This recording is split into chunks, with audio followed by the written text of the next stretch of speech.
पंहिंजी सॼी ज़िंदगी पौरत ऐं मज़लूमन जे हक़ लाइ जदोजहद कंदड़ क़ामरेड जाम साक़ी जी अॼु 3 वर्सी हैदराबाद प्रेस क्लब में मल्हाई पई वञे, जंहिंमें क़ामरेड जे सियासी साथीनि, संदसि कुटुंब ऐं शागिर्दनि वॾे अंग में शिरकत कई आहे। अचो त हिते मौजूदा ॻाणनि सां ॻाल्हि ॿोल कयूं त हू क़ामरेड जी कयल जदोजहद खे कीअं था ॾिसनि। क़ामरेड जाम साक़ी जी 3 वर्सी आहे ऐं क़ामरेड जाम साक़ी जहिड़ा जहिड़ियूं शख़्सियतूं कॾहिं कॾहिं कनि ख़ुशनसीब क़ौमनि में पैदा थींदा आहिनि। वॾो हिकिड़ो सिंध जो जाखोड़ी किरदारु हो ऐं शागिर्द लाइफ खां वठी प्रैक्टिकल लाइफ ताईं हुन हितां जे पौरहितनि जे लाइ, शागिर्दनि जे लाइ, मज़दूरनि जे लाइ, हारियुनि लाइ हिकिड़ो भरपूर आवाज़ हो ऐं वॾी हुनजी तारीख़ी स्ट्रगल हुई। उन सिलसिले में हुनजो तमामु लाज़वाल कुर्बानियूं रहियूं आहिनि, जेलनि में, तकलीफ़ुनि में, कोड़नि में, रूपोशी जे हालतुनि में। लेकिन अॼु हू असां सां गॾु कोन्हे, जिस्मानी तरह असांखां जुदा थी चुको आहे, पर हुनजी जेका जदोजहद आहे ऐं हुनजी जेका स्ट्रगल आहे उहो अॼु बि असां सां गॾु आहे। लेकिन सिंध जे तारीख़ जो हिकु अणमिट बाब थी हमेशह असांजे ईंदड़ नस्ल लाइ मशले राह हूंदो। जाम साक़ी कम्युनिस्ट पार्टी में शामिल थी वियो ऐं कम्युनिस्ट पार्टी जो वॾो किरदारु रहियो।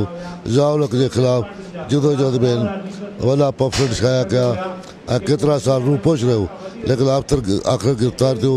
पोइ हिते मार्शल आर्ट में केस हलियो, मां संदसि वकील हुयुसि ऐं उते जे जान मर्दी ऐं बहादुरी सां पंहिंजो केस खे मोन ॾिनो, उन लाइ हिनखे सलाम आहे।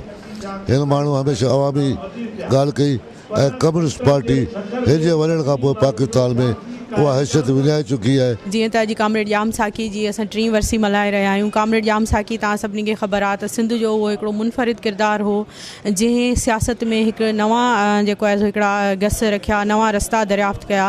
हू हिकु मतिलबु थर जे कंहिं हिकु मास्तर जो पुटु हुयो ऐं हुन जेको आहे सो तमामु बहादुरी सां सभिनी मार्शल जनरलनि सां, मार्शलाउनि सां मुआदो अटकायो ऐं उनखे शागिर्द सियासत खां वठी आख़िर ताईं वॾियूं वॾियूं ऑफर्स मिलियूं, उन ते सख़्तियूं थियूं, उनखे क़ैद कयो वियो, उन ते टार्चर कया विया, उन ते मुल्क दुश्मनी जा ऐं गद्दारी जा इल्ज़ाम लॻाया विया ऐं उन जे बावजूदु हू झुकियो कोन ऐं हू बीठो रहियो ऐं हुन हॾ ॾोखी आवाम जो हॾ ॾोखी हुयो। क़ामरेड जी जदोजहद अहिड़ी जदोजहद आहे जेका ग़रीब माण्हुनि जे हक़ खां वठी करे औरतुनि खां वठी ट्रांसजेंडर ताईं सभिनी जे हक़नि जे लाइ, जेका हिन दौर में बि इलाही रिलेवेंट आहे। सूबाई ख़ुदमुख़्तियारी ते ॻाल्हायो, फेडरेशन ते ॻाल्हायो, माण्हुनि जे हक़नि ते जेका ग़रीबनि खे इस्तेसाल कयो थो वञे उन जे ख़िलाफ़ु ऐं फॉरेन पॉलिसी खे बहितर कयो वञे ऐं इन्हनि शयुनि खे क़ाइमु रखियो वञे, त इन सॼे हक़ में क़ामरेड जी जदोजहद रही आहे। विज़िट कयो अवामी आवाज़ मीडिया ग्रुप जी वेबसाइट awamiawaz.pk